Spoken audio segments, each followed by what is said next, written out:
Creative Brain Candy by creators for creators. My name is James Holden, speaking for the 5 survivors of the Canterbury. Our ship was destroyed answering a bogus SOS from a ship called the Scopuli.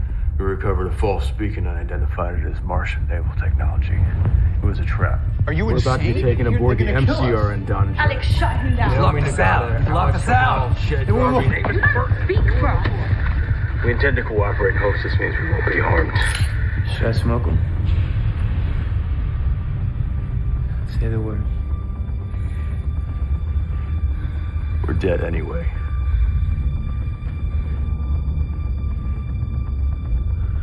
Any such action would only confirm that the Canterbury was destroyed by Mars.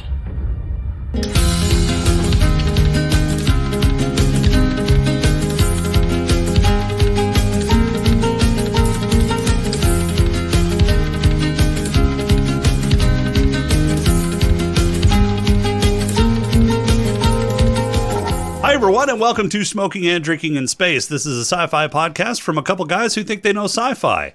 And this week, we discuss our coverage of the show that came out during the Sci-Fi Channel's golden age, you know, the one where they had good shows, that explores what it might look like if humanity doesn't blow itself up in the next couple hundred years. Starring Stephen Strait, Thomas Jane, and Dominique Tipper, it's season 1 of The Expanse. But first, he's the Martian cowboy who kind of knows how to fly ships and has questionable tastes in music. It's Rob. How are you doing, Rob? Doing pretty good. Hold on. Gee, God. Oh, fuck. We're enjoying a fudge round today, by the way. Of course you are. And why do you have to do this on my show? You don't do this on your show. Look, you buy me a gift, I want to make sure that you know that I'm enjoying it. I bought you that gift to enjoy in private. No. Any good gift is worth sharing. I hate you so much. And he is the gritty noir detective with no love for anyone and has a really shitty haircut that he covers up with an even shittier hat. He's on loan from the Gonna Geek Network to cover The Expanse with us. It's SP. How are you doing, SP? Here, why don't you put this hat on? Your head's big enough for it. My head's actually kind of small. I have to wear like a medium to medium large. Yep. You say that now, but you know, as one of the head of the Creative Brain Candy podcast or co-op or whatever you guys call it, you know, that your head's got to be pretty big for that. No, we leave that up to James. He's got the noggin that can't fit through a door. Yeah, I wouldn't say myself as the detective in this story, but Miller's got a pretty cool arc, at least in the first season, possibly second season. So yeah, we'll discuss that in a bit. Okay. All right, Rob, you got any news for us this week? I do. And good news, there's no superhero news. Oh, finally. Yeah, that's not because you couldn't find any, though, right? I tried really hard. I'm sure you did. I could find some really quick. Don't. But I found a few things that were a little bit more entertaining, I think. Well, lay it on us. All right, so first one. We have in our continuing coverage of the house on the moon for the aliens, we have an explanation for it finally. Oh, yeah. I know we've been waiting. So was it a postmodern architecture? Was it kind of like a Victorian architecture, maybe colonial style? No, it's a rock. It's a rock. It's a square rock. Yeah. So, it's a rock. So somebody went out there with a little chisel, like the Egyptians with the pyramids, and they made a square rock so they could make a pyramid there so that the sun god Ra could come in, you know, with the Goa'uld and create another spaceship on the moon. Yeah, I think so. But here's the funny thing, though. They have changed it from the Mystery House, so Alien House, to now it is called the Jade Rabbit. So we have alien rabbits on the moon. Space rabbits. Wait. Why is it a Jade Rabbit? Because the way it looks, its huddled shape has earned it the name of a jade rabbit. It looks like a rabbit if you squint your eye to one side, tilt your head, and stick out your tongue. And why is it jade? I don't know, because it's Chinese that like went and looked at it, so they had to give it a color or a mineral substance. Somebody was watching a little bit too much Matrix lately. Oh, yeah. Oh, well, that'd be the white rat. Yeah, they didn't want to get copyright infringement, right? Yep. So you got to change it from white to jade. The white rabbit came from Alice in Wonderland, which I'm pretty sure is in the public domain. Oh, that's true. That's true. So I've sent you an image so that you can. Wait, this was the rock? This is not square. This is supposedly the rock. Yeah. Oh my God. Yeah. So that resolution on that initial image, like from what'd they say, like 80 or 800 meters away? 80 meters. 80 meters. 80 meters. Yeah, 80 meters away. Was so bad it looked like a square, just because I guess the image processing couldn't do the fine details, and it turns out to be this. And yeah, if you tilt your head to one side and stand on one foot while wiggling your fingers on your left hand, it kind of looks like a huddling rabbit. Yeah, it looks like all the rabbits that I shoot up here at the lake. Yeah. Oh my God. What are you using to shoot rabbits at the lake, man? 22. Yeah, how many times are you shooting them? Because that's a pretty rough looking rock. Well, he's not a great shot. He shoots it until it's dead. I hit everything I'm aiming for. Yes. Eventually. What else you got, Rob? All right, so astronomers have found the biggest structure in the Milky Way to date.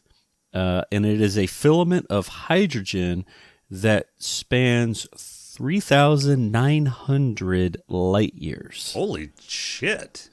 Yeah. So, Big Bang happened, universe was born, hydrogen is out there. It is very abundant.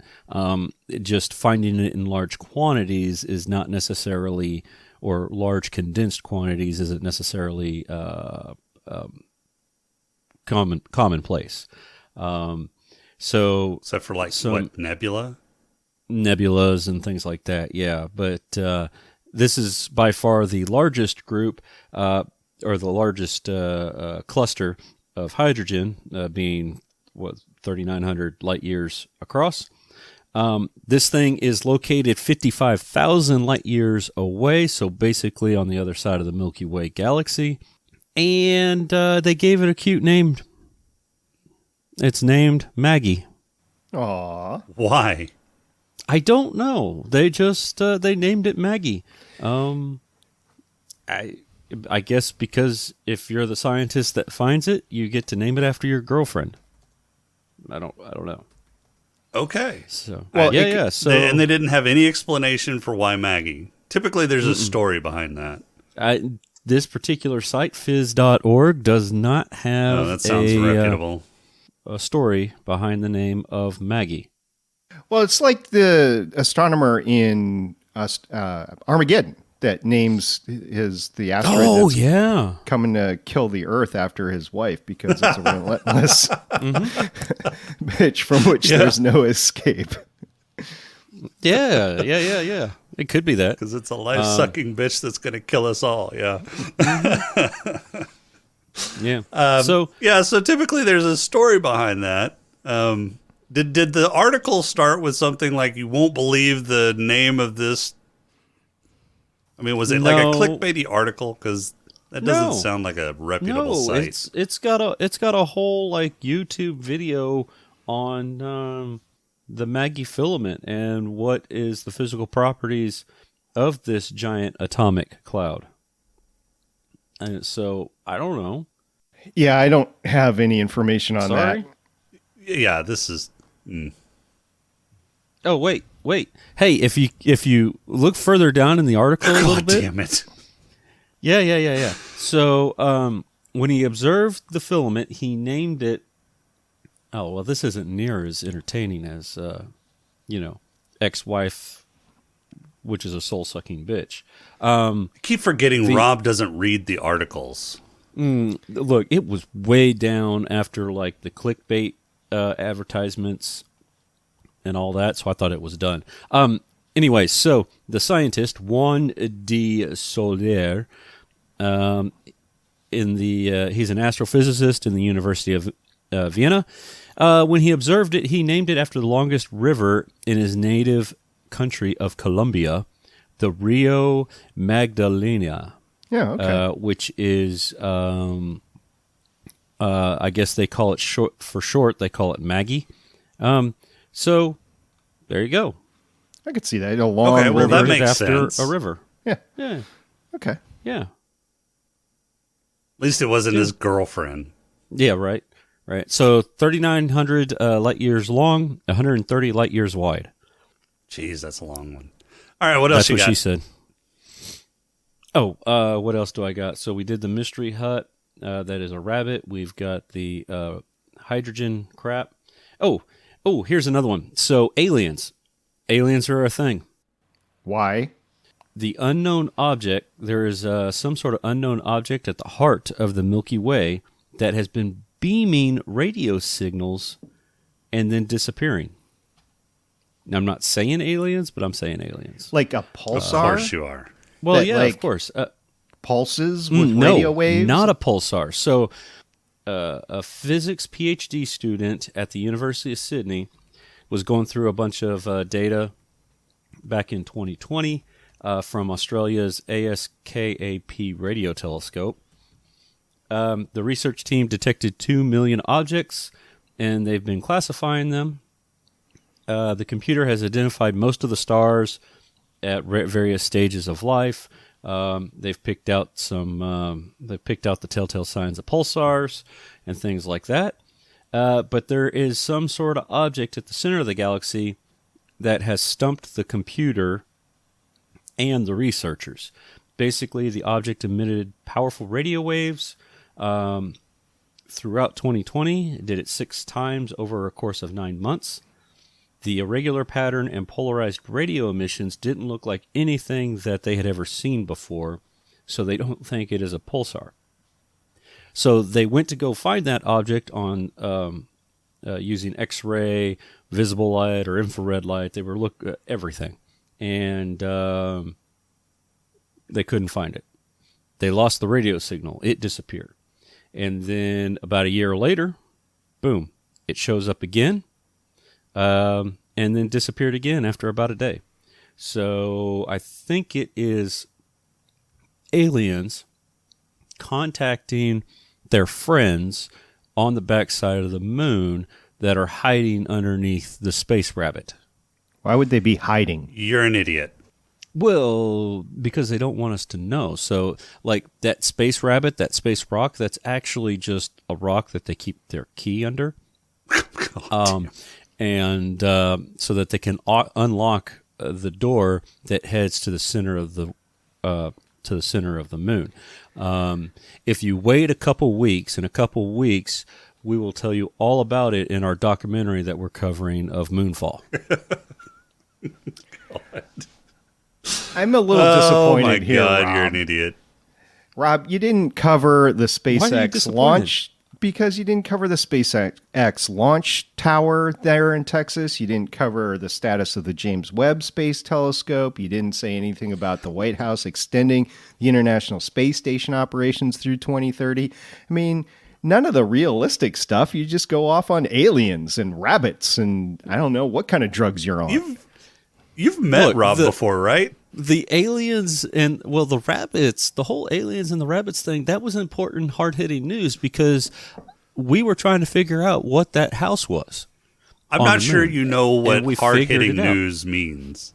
And as far as SpaceX, I didn't look at that. James Webb Telescope, it unfurled. It's doing great. It's completed all its steps. It's heading for its location. we should be getting some sort of images sometime soon. Soon being relative because, space. They're aligning the mirrors. It's not that far away.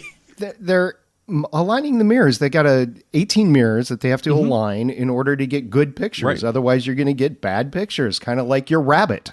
Yeah. See, if we would have had that telescope, we might have been able to turn the telescope to the moon and zoomed in on that bad boy. There'd be some dude sitting there at the computer typing away and saying enhance as he does it. Oh my God. Sure. All right. Let's hear a commercial from another show on the CBC network, shall we? Okay.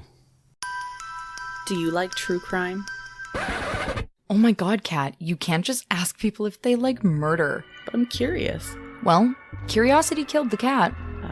Does that make you Curiosity? No, I'm Logan. And I'm Kat. And we're the hosts of the true crime comedy podcast, Spoiler They Die, which is part of the Creative Brain Candy Media Cooperative. We release an episode every Monday where one of us tells the other a story about a serial killer, a survivor, or basically anything morbid and scary. You can listen to our podcast on Apple Podcasts, Google Podcasts, Spotify, iHeartRadio, and by visiting creativebraincandy.com. We're also active on Twitter, Instagram, and Facebook. You can find us by searching Spoiler They Die. Also, we're Canadian, in case that matters to anyone. I don't think people listen to podcasts based on people being Canadian or not. People in our Discord server seem to care. Oh, sorry about that, eh? I'm so sorry you all had to listen to that. But thanks for listening to us panhandle. I'm Logan, and I approve this message. All right, definitely go check them out. They're on creativebraincandy.com. You can find their show there. Who's ready for a pod crawl? Oh, I am. Sure, I've got more news. No. Okay. 3's enough. Okay. And it wasn't superhero. Okay. Is it sci-fi news? It was not sci-fi news. Okay, thanks. Just science. Let's do this. Okay. We can call it, I don't know, say a pod crawl? The pod crawl! Pod crawl! Pod crawl! Pod crawl! Excellent! Insert it deep! Pod crawl! Kind of like a space suppository full of information. It's 200 years in the future. Earth is a climactic wreck. Humanity has colonized the solar system, and in typical fashion, fractured into factions to stake their claims. The UN now governs Earth, parts of the asteroid belt, and has outposts in the outer planets. Mars has broken off to start a congressional parliament, however that works, and are attempting to transform Mars into a garden paradise, but are still in the New Jersey phase of gardening. The asteroid belt is semi-independent now, with Ceres Station coming more and more under the control of the OPA, a rebellion group that wants to claim the belt for belters and has some questionable means of doing so. Meet Miller, a detective on Ceres who is paid by an Earth security firm, but is belter born and bred. He's burned out and on the take and breaking in a new partner.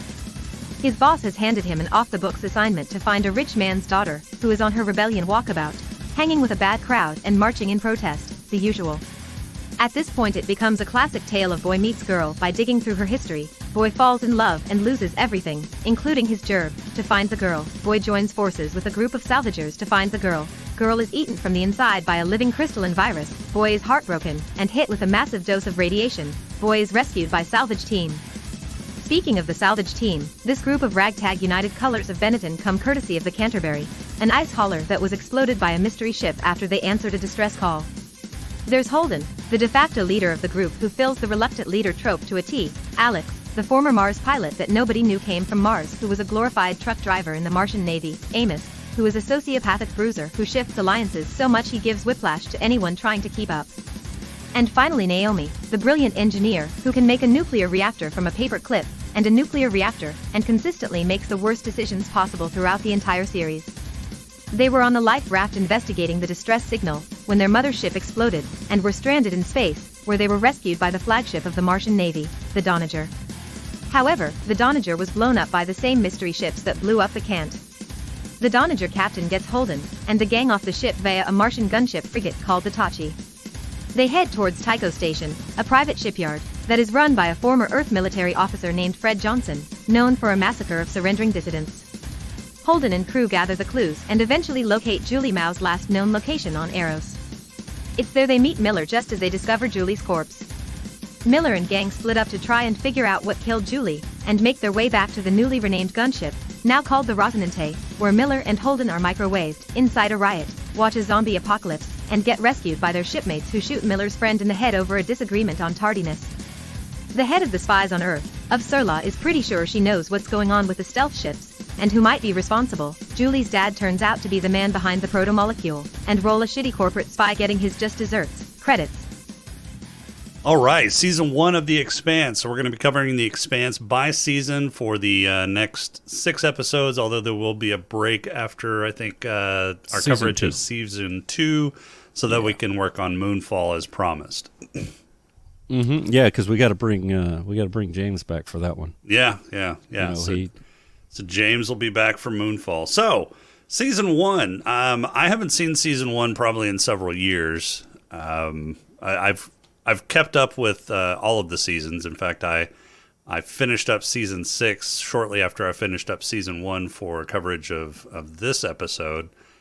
And it's amazing how many callbacks on the later seasons you find watching season 1. It was really interesting watching season 6 along with season 1 and seeing the consistency between the last season and the first season. So what do you guys think? SP. Well, for those that don't know, The Expanse is based on a novel series that was penned by somebody named James S.A. Corey, which is actually a pen name for 2 individuals, Daniel Abraham and Ty Frank. And they wrote the first book in 2011, Leviathan Wakes. They've written so far 9 with a 10th coming. Not all of them are in the 6 seasons of The Expanse that was on SciFi and on the Amazon Prime. We'll get to that in a bit, I hope. And I read the first book, and Rob can tell you all about that because he's read all of them. And I will tell you that the seasons 1 and 2 of The Expanse, which is what book 1 was translated into, are way better because there's better character development. There's more of a world building or solar system building or universe building, whatever you want to call it, story that comes out in the TV series. TV series, season 1 is my most watched season of TV ever. It is phenomenal. I love it. And I am so pumped that you guys have asked me to ride shotgun with you as you go through all 6 seasons because it's phenomenal. I can't wait to talk about it. Yeah, this is definitely one of my probably most rewatched series, even going as long as it has 6 seasons. And it's one of my favorite series or television series that I've watched. The storytelling that they accomplish, and since it's a serial storytelling through episodes instead of like an episodic like Star Trek: The Next Generation, it tells a consistent story, and they accomplish a lot of character development and storytelling. Of course, you're going to be able to do that more in any book than you are going to be able to do that in TV or movie, but they still accomplish a lot. So, Rob, you've read the books. I have. You've watched all the series except for season 6. For some reason, you're holding off on that. I don't know why. Well, I'm about to get started on it, actually. Here shortly. What's the holdup? I mean, it's been out for months. Just having to watch other things. Wife wants to watch it as well, and I only have so much time where she is awake at night. Yeah, I don't believe it. So, yeah. So I just haven't gotten that far yet, but it is gonna happen. All right, so so your thoughts on or general thoughts on season 1, and compare that to your thoughts on the book.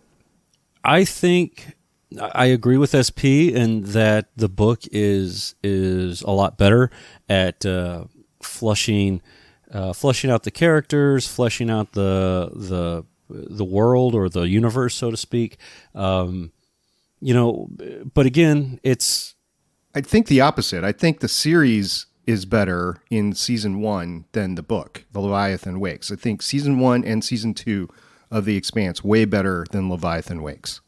Oh, okay. So I misunderstood. Yeah, I what thought you you went the other direction. Yeah. So I think. So I don't know. I mean, it's been a while since I've read the book, but I seem to. I got hooked in the book a lot quicker than I did the show. I mean, the show hooked me into the book because I started watching the show and I was like, man, this is good.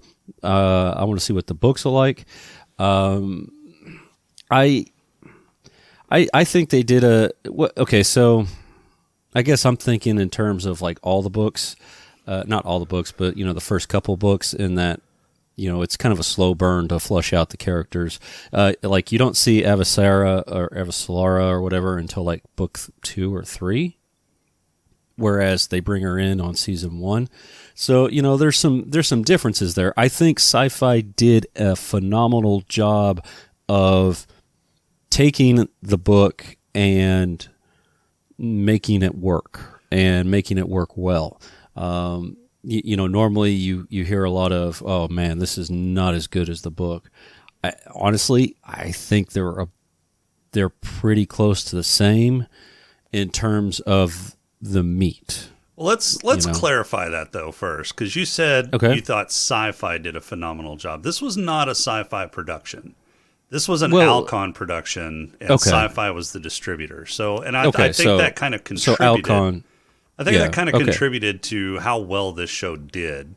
And it wasn't one of them Sharknado shows. Right. So, but so this Alcon, or at the time, anybody's going to say, oh, it was on SciFi, right? They're not going to know that Alcon did it necessarily, unless they really dig into it. I think they did a great job of adapting those books. My biggest criticism that I would have is the fact that they split it up. They split the first book into 2 seasons. I kind of, and it was kind of good because they had a lot of world building to do. But on the same page, I'm like, I started watching season 1. And I was like, oh, this is good. Let me start reading the book. I finished the book before season 1 had finished, because season 1 and 2, well, actually 1 through 3 were released every week, right? Mm-hmm. I finished the book in like a week and a half. So I'm sitting there going, all right. Ooh, we're going to get to the good part. We're going to get to the good. Aw, damn it. They stopped at the good part. Right. The good part being the proto-molecule taking over.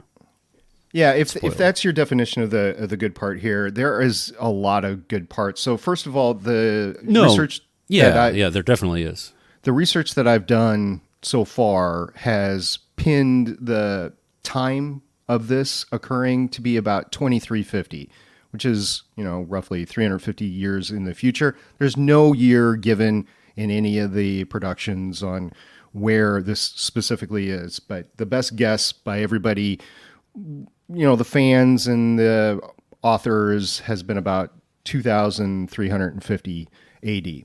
So this is when humanity has started colonizing the solar system, and the world building really lasts 3 seasons until you get the holistic view of what's going on inside the solar system.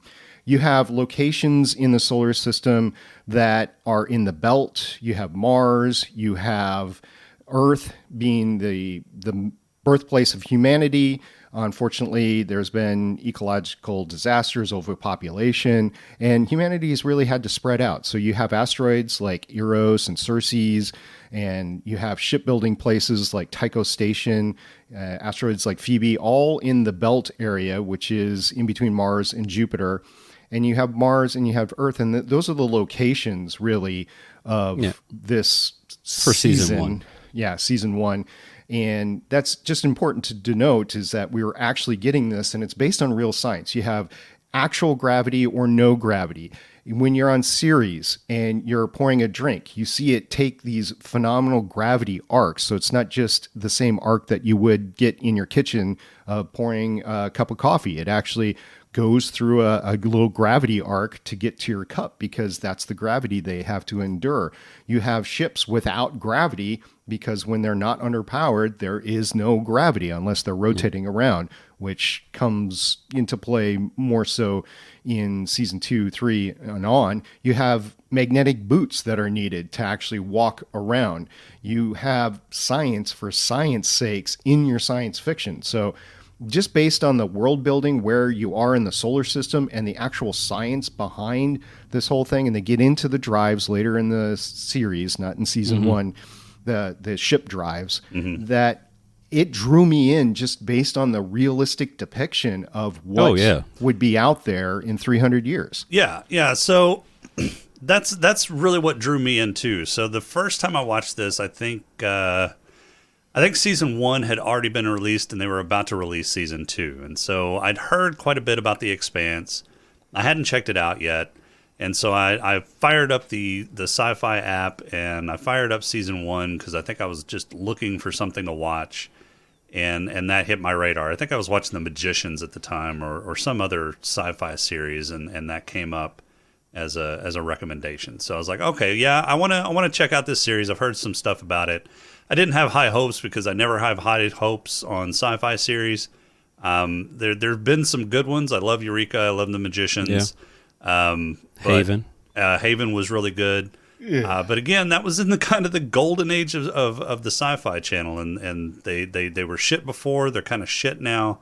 But this was kind of during the golden age. So I fired it up, and in like the first 5 or 10 minutes of the show, they show zero gravity sex. And I was like, holy shit. They managed to it wasn't actually... 5 or 10 minutes. It was 5 or 10 seconds. It was like the first scene. Was it that fast? Yes, it was the first scene. So they showed zero gravity sex, and I was like, oh, wow. Okay, so they're actually taking physics seriously in this show.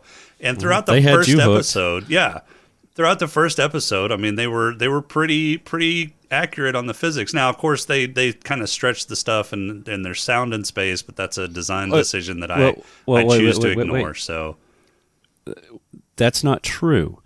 When it first came out in Sci-Fi, I recall that when they would do the outside shots, you wouldn't hear anything. Well, even in this season, though, whenever a ship passes by the camera, you hear a rumble of the engine. When it was on Sci-Fi, they didn't do that. I think they went back and added sound because that was a small critique that was done after the first season that a lot of people had said was they didn't like the fact that there was no sound. You couldn't hear the guns shooting and things like that unless you were inside the ship. Oh, okay. I thought that was cool.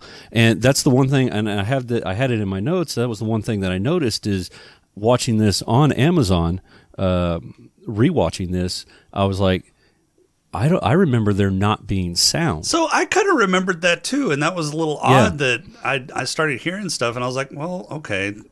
I thought that. I think you're right. I think they went back and added some sound effects.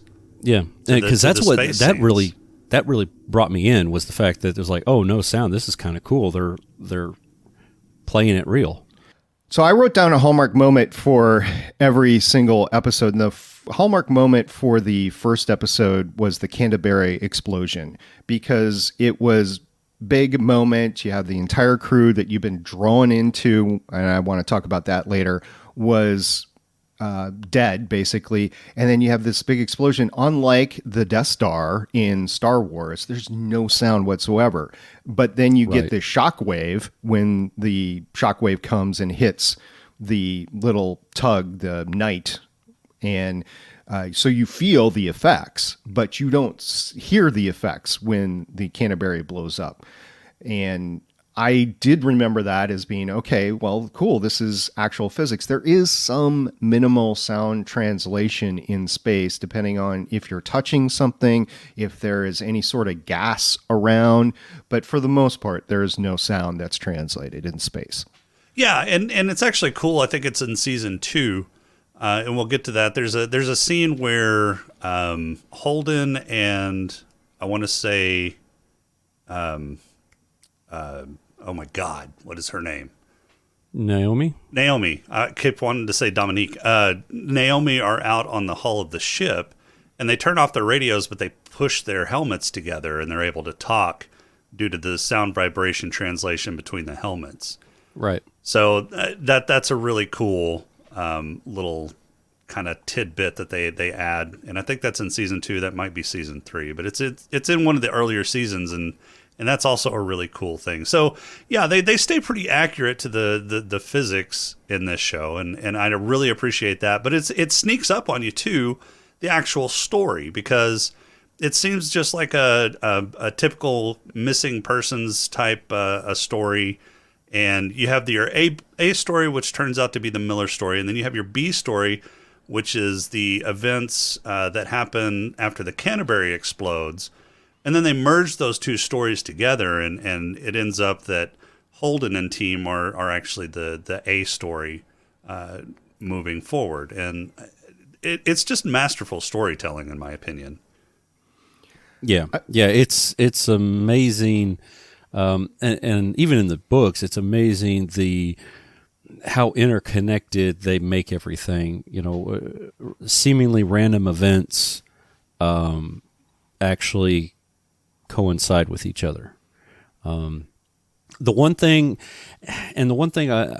I do have one critique about this entire series, and I understand it. It's the sense of time. In the books, they make it known that things take months or weeks or whatever, depending on how far they're going. They make it known that while this is happening, it's not happening in days; it's happening in months.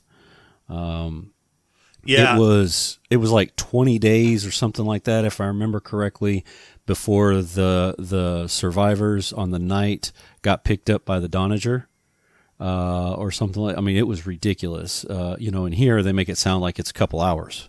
Well, it was. They said they only had like oxygen for 4 hours. Yeah, something like that. Yeah. So I want to say it might have not been 20 days, but it was a longer period of time. Yeah, so there is a lot of time compression in this series, and it kind of suffers from Game of Thrones syndrome. In the later stages of Game of Thrones, they're like expanding, they're marching across continents with huge armies in a matter of days. Here, they're traversing the solar system on sublight drives in just a matter of days, and about 1G. In the books, it's about 1.5 G. I think is typically what their cruising speed is half G. Okay, yeah. In the books. So yeah, and you figure a hard burn is about 1.5 G. Of course, they do 3 some. Or 4. Oh, is it 3 or 4 in the books? Okay. Yeah. Yeah, when they do a hard burn, it's 3 or 4. When they do in combat burns and things like that, it gets up to the 5s or 6, and that's when you're getting the juices. So that's about what a terrestrial launch is, isn't it, SP? About 5 or 6 Gs? So it depends on what you're launching on, but at least 3 Gs up to like momentarily 7 or 9 on reentry coming back down, but it's about 3 Gs when you're launching. Yeah. And one of the great things about this whole story, this whole series, is the character-driven rich world. You have multiple story arcs. You guys were talking about that a little bit, but you care about the characters because they're flawed.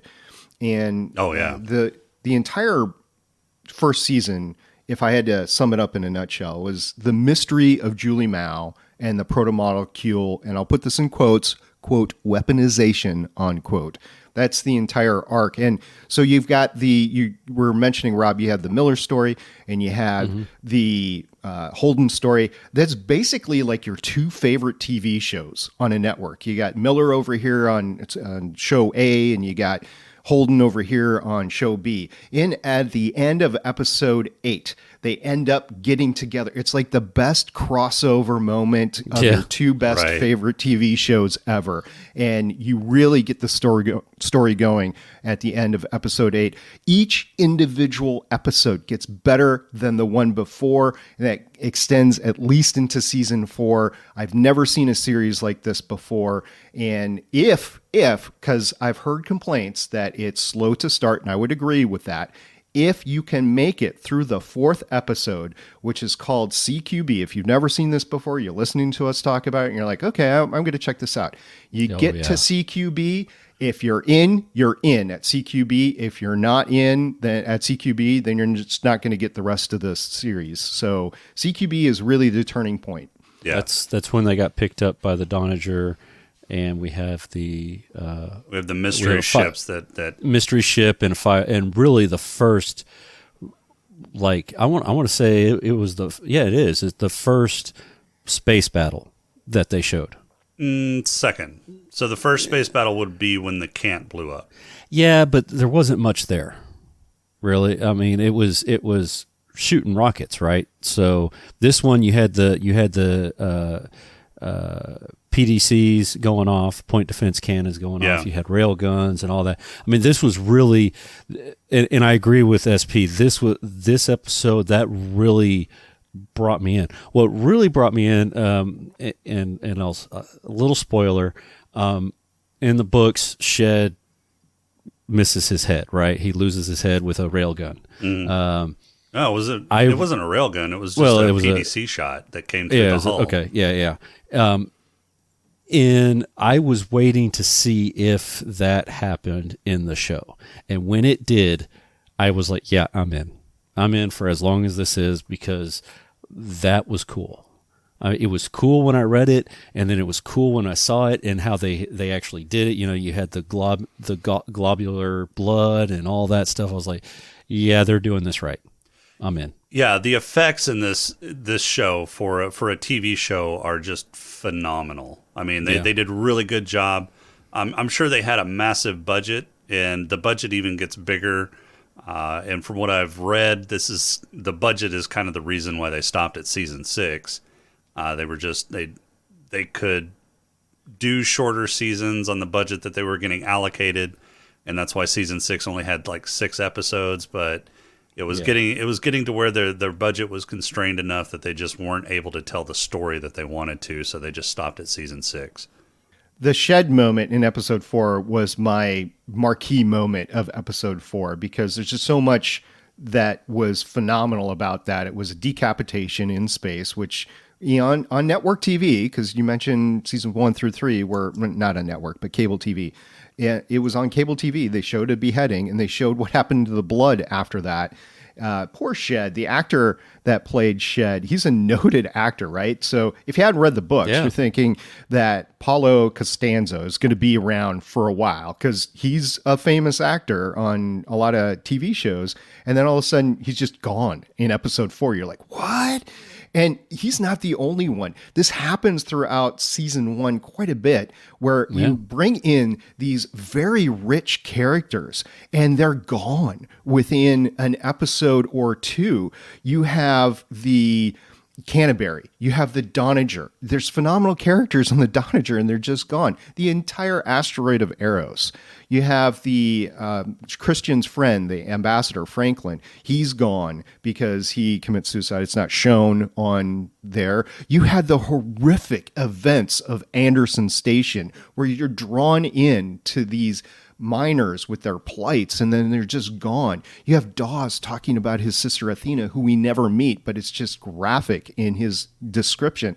And then you have that spy, which I think he got what was coming to him at the end. So you have these characters that are just so rich, and you're involved in them and everything, and they're just gone. It's well written because you care, or you're at least invested in the character enough to care about what's going on with them or where the story's going to go, and then you just move on to the next one. And they do it so well. It's not like they're just throwing characters away like they do on Game of Thrones. They do it for a reason. They draw you into a part of the story, and then they move on. And then, like I said before, seasons 1 through 3 are just building up to the broader story in the end. So anything that happens between now and the end of season 3 is just preamble to the bigger story. Yeah, it's really interesting how they kind of expanded the scope in season 4 and beyond. And I wonder if that has to do something with probably a larger budget through Amazon Prime. Because in season, was it season 3 or was it season 4 that they got canceled? season 3, at the end of season 3, they were canceled. And Amazon picked them up for season 4 through 6. Okay. Yeah. So now the books start really expanding in what would equate to season 4 as well. You bring in more worlds or more planets, different asteroids, more people, more characters. So the show kind of followed. Got to realize that 1 through 3 is only following 2 books, and you really don't understand the mystery or the capabilities of this proto-molecule until the end of that second book, when, spoiler, the ring happens, which you see at the end of 3. Okay, no, you see that at the end of 4. End of 3 is Venus. Right. I think. Yeah. Yeah, I can't remember now. 2 is Venus, 3 is the ring. 3 is the ring. Yep, that's right. Yeah, which is the ring is the end of book 2. So they get caught up, but it's just that ring happens, and all of a sudden the setting explodes, and you really get a whole lot more stuff happening. And I think Amazon picking it up was good. I think even if they didn't get canceled or anything like that, and SciFi was still distributing it and everything, I don't think it would have been as good. I don't think we would be having the same conversation about the longevity of this show as we would have when Amazon picked it up. Well, and because this was produced by Alcon, I think that's budgetary constraints, right? Because the distributor is going to pay the production company to make the episodes, and then the distributor is going to try and recoup those costs back through advertisements and things like that. So it's largely up to the budget on this kind of production company, distribution company. Let's see if I can talk today. Model, and I think they probably had a bigger budget. I haven't checked into it. I'll do that before next week.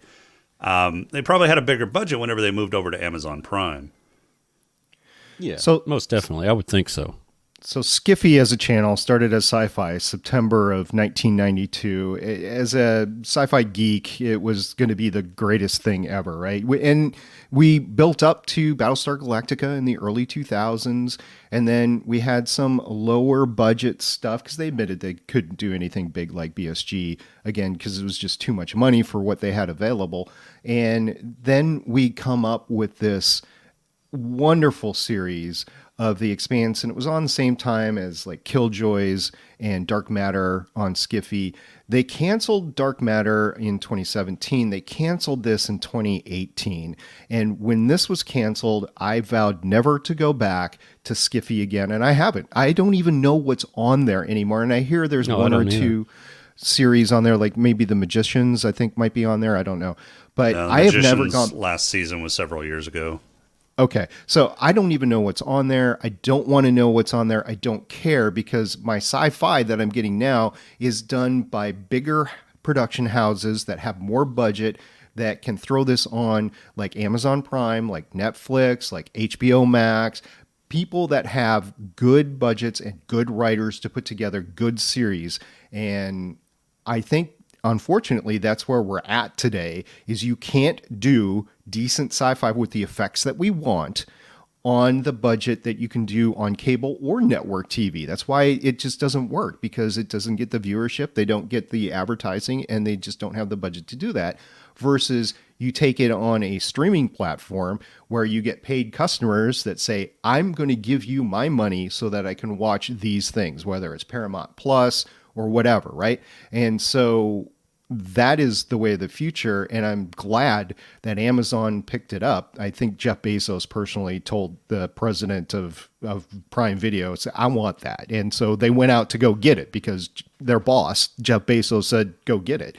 And so I'm so glad that they did, because I think you're right. I think the treatment on Amazon Prime was exactly what they needed, and they got those Bezos bucks behind it.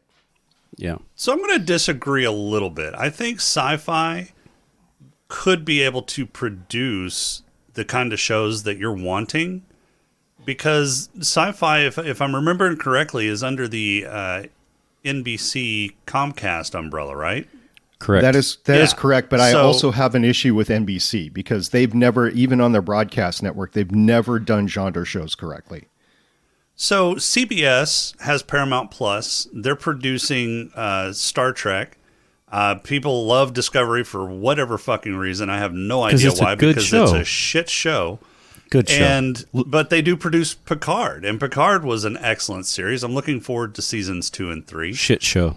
So is Lower Decks. Lower Decks is fun Star Trek, and that's on Paramount Plus. It is. I like that one too. Yep. Whatever. But I mean, so those are high budget, really good special effects shows for Sci-Fi. So FX does. They don't necessarily do sci-fi, but they do other genres that do have quite a few special effects. American Horror Story is one of them, although not nearly as effects laden as like a sci-fi series. And those shows are really popular, and they have good budgets. I mean, a lot of their budget goes into the fucking phenomenal acting cast that they have. So cable companies are able to put together great stories with good budgets. I just think Sci-Fi has been neglected somehow. Maybe it's a lack of leadership under Sci-Fi. Maybe NBC just doesn't give two shits about Sci-Fi or Comcast. I don't know. I don't know what Sci-Fi was. Back whenever it first came out in 1992, we were excited. It had some.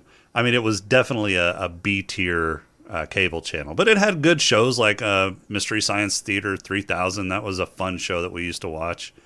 It didn't really produce its own stuff. It just had some old sci-fi stuff, and if you wanted to watch some B-roll sci-fi from like the 50s, that was a great place to view it. And then whenever it started producing its own shows, though, that's when it got the reputation for being a shit fucking network with shit content. They kind of changed that around 2000. Especially whenever they came out with the new Battlestar Galactica. That was really good. They had some really good series like Eureka, Warehouse, whatever. I never watched Warehouse. Warehouse 13. Yeah, Warehouse 13, but everybody says that's really good. 12 Monkeys was pretty good. 12 Monkeys I heard was pretty good. I didn't watch that. Haven was really good. I did watch that. So they had a good run. I just don't know what happened. I suspect professional wrestling happened. They started showing professional wrestling more and more on that fucking channel for whatever reason, because professional wrestling is sci-fi. I don't know. They were just trying to pad pad their run times or whatever. I don't know what happened to sci-fi. I think it's a lack of leadership, but it could be what you want it to be. If somebody came around and took over the network and was able to do the visionary stuff of really getting into there and doing decent pilots that were adequately financed, basically, so that you knew the series wasn't going to break their budget, and then ramp up from there, I think it'd be good. I just think its time has passed. I think those genre cable channels have been taken over with any sort of budget whatsoever by the streaming channels and the amount of money that they're able to put in because of the streaming channels. Like Apple TV, there's a good example with Foundation. Great series. You could debate the source material if you want, but they did it well. They treated it well, and it's available because it's a paid TV or paid streaming service. And they have those bucks behind them to do that. They want the next big hit. They want the next Game of Thrones, and they know that there's this big market out there for superheroes and sci-fi. Maybe not as much as the general public, but they know that it's available, and they know that the people that are going to pay for streaming services are going to want that sort of stuff. So I just think in the future, that's where we're going to get, and I just don't think Skiffy as a network should even exist. The reason why they went to the wrestling stuff, which I know some people like, I don't watch it, but The reason why they did it is because it was making more money than Eureka and Warehouse 13 and Haven. I had a love-hate relationship with Haven, by the way. 12 Monkeys, great series. But when Dark Matter and when Killjoys ended, that was the last shows that I watched on Sci-Fi. I was never going to go back after that unless they turn it around sometime. But I just don't think that the market is going to be able to do that. I haven't seen anything. They had a show called Vagrant Queen. I watched like 3 episodes of that, and I'm like, nope, that's done. That was back in 2020. Killjoys, I finished that one up, which ended in 2019. So anything after Killjoys has not been that great. Yeah, on Sci-Fi. I stopped watching Sci-Fi after The Magicians ended, and there was in really 2020. Yeah, was that 2020? Yep. I'm looking at all their crap here. Huh. I didn't think it was that recently. It doesn't seem that Magicians, recently. The Magicians ended April 1st, 2020. Huh. Maybe okay. if the people that ran Sci-Fi just was able to use the correct code phrases like donkey balls, that they would be able to get the good series in again. Right. Yep. Donkey balls. That is a code phrase I need to put in my lexicon. Mm-hmm. All right, final thoughts, SP. It was so funny listening to Alec as he was just trying to string together all the code phrases and just threw donkey balls in because that's what he remembered hearing, right? Donkey balls, donkey balls, donkey balls. I have a couple of unanswered questions from the series that really bugged me. The first one is, what did Holden's first girlfriend, the navigator on the Cant, what did she want to tell him? We never get to find that out. Yeah, I think she was pregnant. That wasn't even in the book, though. So that's just speculation, right? But that's what I'm thinking. Yeah, I think she was pregnant. I think that's why she was getting off the Cant, because she didn't want to, be pregnant on a ice hauler out in space. And I think she was going to tell Holden, hey, you're the baby daddy. And yeah. And then she died. Because in the books, most people that are, if they can afford it, that are pregnant, go to certain worlds where, they can be shielded from radiation, and they have an atmosphere, or not an atmosphere, but stable or gravity, things like that, to make the baby develop correctly. Develop correctly, be more feasible. And they even mentioned this in the first season. They mentioned Miller taking shots and things like that, and he's got that bone spur in the back of his neck, that kind of deal. So kind of the birth defects that a lot of the Belters came out with due to the low and kind of fucked up gravity. A lot of them came out like really tall during their development, and he had because they no gravity to push your bones together, right? And he had he had that vertebrae stuff, vertebrae fusion. Yeah. What was your other problem?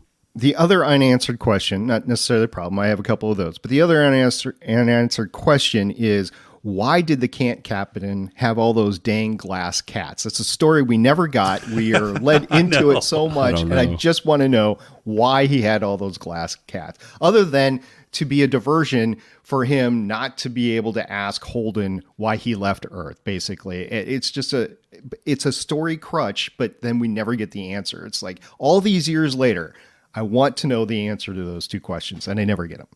Well, Holden wanted to know the answer too. In fact, he and Man, you and names, dude. God damn it, Dominique keeps popping into my head every time I want to Naomi. talk. Naomi Nagata. Naomi Nagata. God damn it, I can't. Every time I see her in my fucking mind, look, just Dominique call her Boo Boo Tipper Kitty comes Fuck. into. It's fine.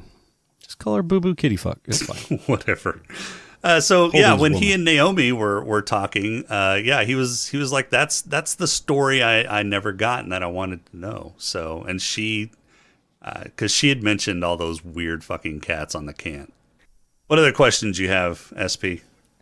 Okay, I'll just end by one issue I had. So I just ended this by saying, or I just said that there's a lot of great science out there and they're following science and everything like that. Remember when the Belter rock haulers were hauled over by the Martian Marines and they were saying, you can't go to this way, whatever.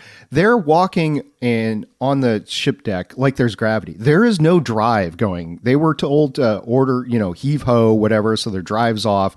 And so the Martians come in there. They're walking around like there's gravity. There is no gravity. That's like one of the many reasons. I know they get around it by saying, oh, they're just using Meg boots. Well, okay, so their hair would be floating up or whatever. Right. And it just wasn't. So I get, production-wise, why it was really a minor scene in the grand scheme of things. And it ended with that wonderful, let's have these rock hoppers use rocks as weapons, trying to, shoot at these Martian ships and everything. Foreshadow. Yeah. Fair enough. So it was just one of the quabbles I had, basically. Yeah. But, so that kind of relates to one of the quabbles that I had. First, there were a few scenes, and there was several scenes throughout the season where they would be in 0G walking around with mag boots, and most everybody in the series actually has pretty short hair. They have their hair tied up real tight, so it doesn't matter. But there's a couple scenes where somebody with long hair, their hair would be like draped over their shoulders, like they were in Gravity, and so that wasn't quite consistent. Although they did show Julie Mao in 0G whenever she was in that container, right, with her hair. I mean, I think they either had really good CG or they filmed that underwater. That scene whenever she was in the container. But my other question is, and this also this comes into play in season 6 too. You see this quite a bit in season 6, but that scene where the ship is hauling the rocks, right? Yeah. How's that ship slow the rocks down? Same way. They're all in a net, so they flip it around, right? And then they use thrust drive the way that they would do normal, and the thrust is away from the tow line, so it doesn't fry the tow line. Okay, but so it flips the ship around. Mm-hmm. They in the books, everything is done with via flip and burn. So you burn halfway, you flip the ship, and you start burning the other half. No. I get that. I'm just trying to figure out the physics of towing something. So at that point, then the rocks would be towing the ship for a little while, and until then the ship the thrust would decelerate the inertia. Okay, right. And my guess is when they're hauling rocks and things like that, they're not going full bore. They're going at that 0.5 G or whatever, so that when they do the flip and burn, they can do a heavy burn to slow themselves down faster, or they just have that in their calculation in terms of, it's going to take us. I figure all this X is done by miles. computer. Yeah. It's going to take us X number of knots or what. I don't know what at that point in time. What is their unit of measure?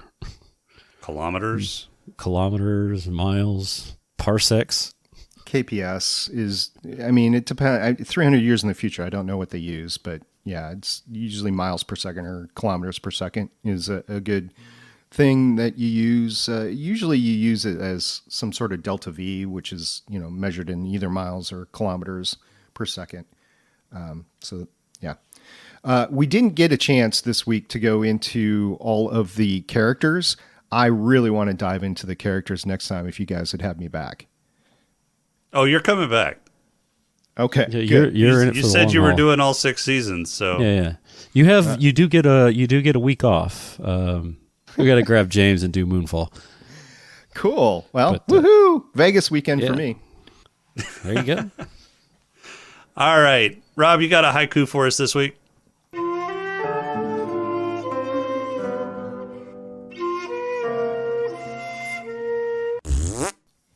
I do. This one is titled Porno Idea. Yeah. 4 people, 1 ship. Wrong place, wrong time, all the time. Alien space jizz. Oh my God. You're so fucking gross. You're welcome. I hate you. Who's got awards? Yeah. I've got a limerick if you want. You got a what? Oh, he's got a limerick. Oh, a limerick. Do it. Let's hear it.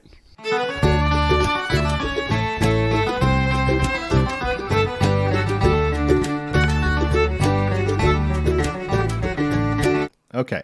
I titled this Expanse Part 1. Holden and Miller exploits bitchin'. Johnson, Dawes, and Christian position. Julie Mao shortchanged. Jule Pierre Mao deranged. Earth, Mars, and Belt epic collision. Nice. That's a good one. Rhymes and everything. It does. Rob's never rhyme. I don't do limericks, and haikus aren't supposed to rhyme. All right, who's got awards?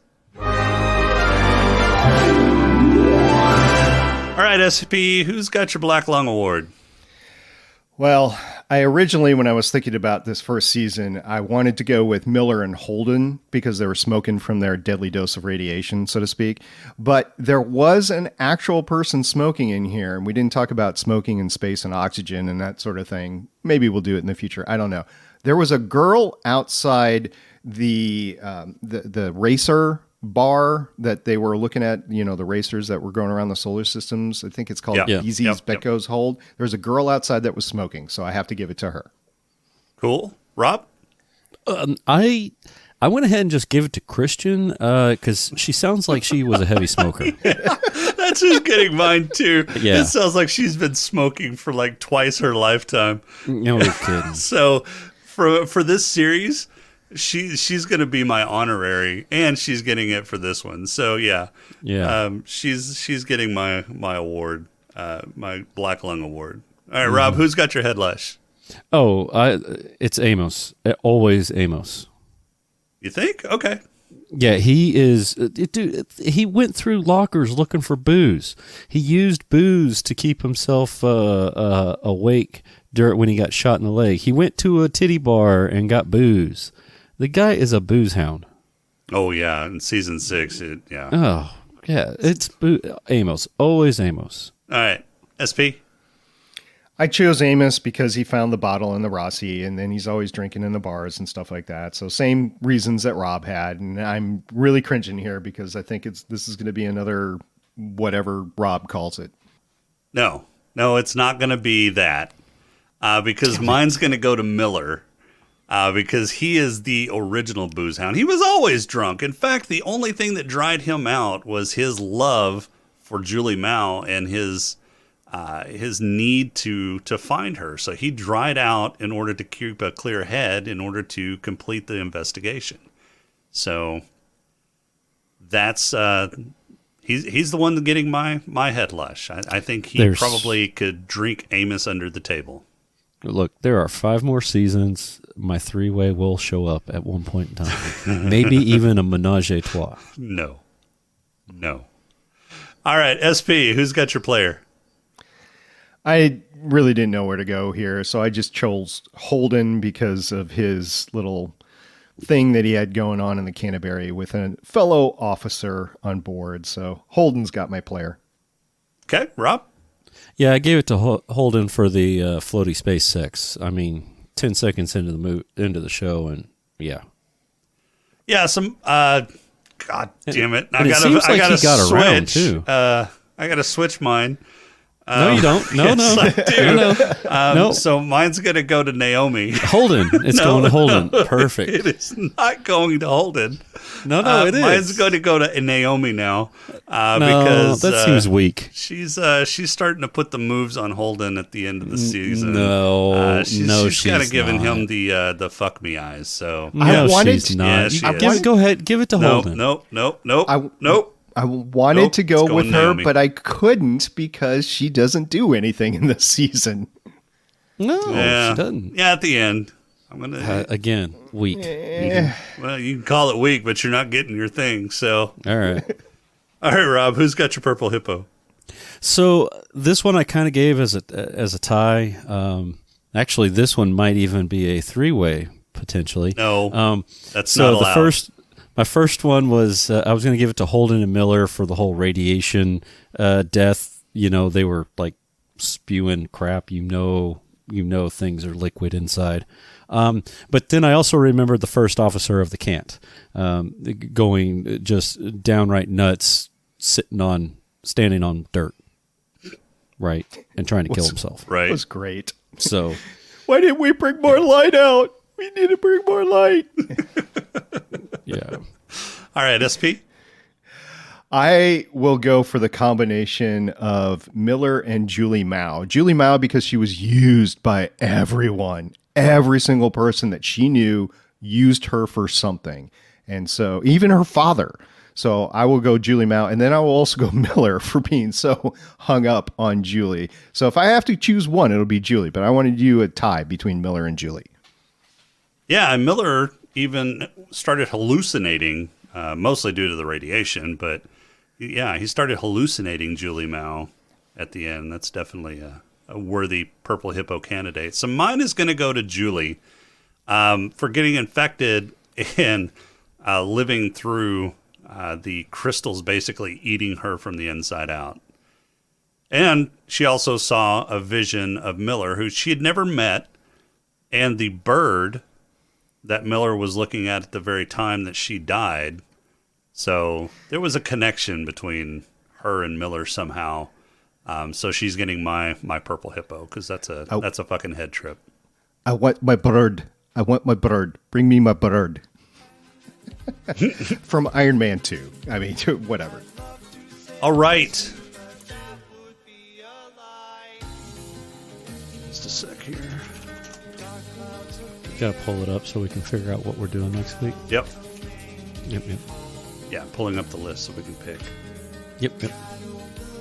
What? No. SP's lost. Just like, wait, what?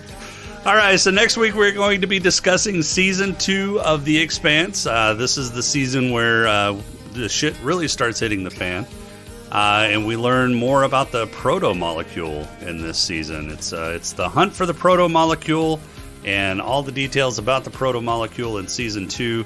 SP is going to join us through the kindness of his heart, and I'm not sure why. Probably the pictures that I have on him or something. But looking forward to it. So any final thoughts, SP? Where can the people find you? Well, they can find me over at gonnageek.com. That's GONNAGEEK.com. I've got a podcast on superheroes called Legends of S.H.I.E.L.D. about the Marvel Studios general universe.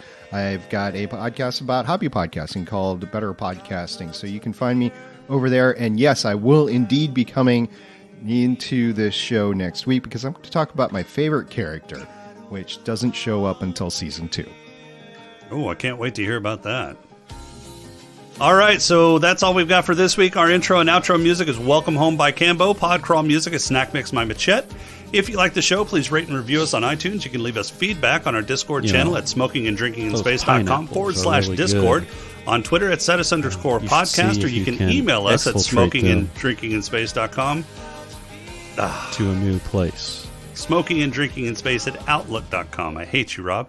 If you would like to throw a few nickels our way, you can become a Patreon supporter by going to smokinganddrinkinginspace.com/Patreon. Making it louder is not going to help. Visit Creative Brain Candy for more great shows and other creative works at creativebraincandy.com. Thanks, SP, for joining us this week. For this week, I'm Jason. Donkey balls. I'm SP. Thanks for having me. Did I do the code word? And we'll talk to y'all next week. It's not a safe word, Rob.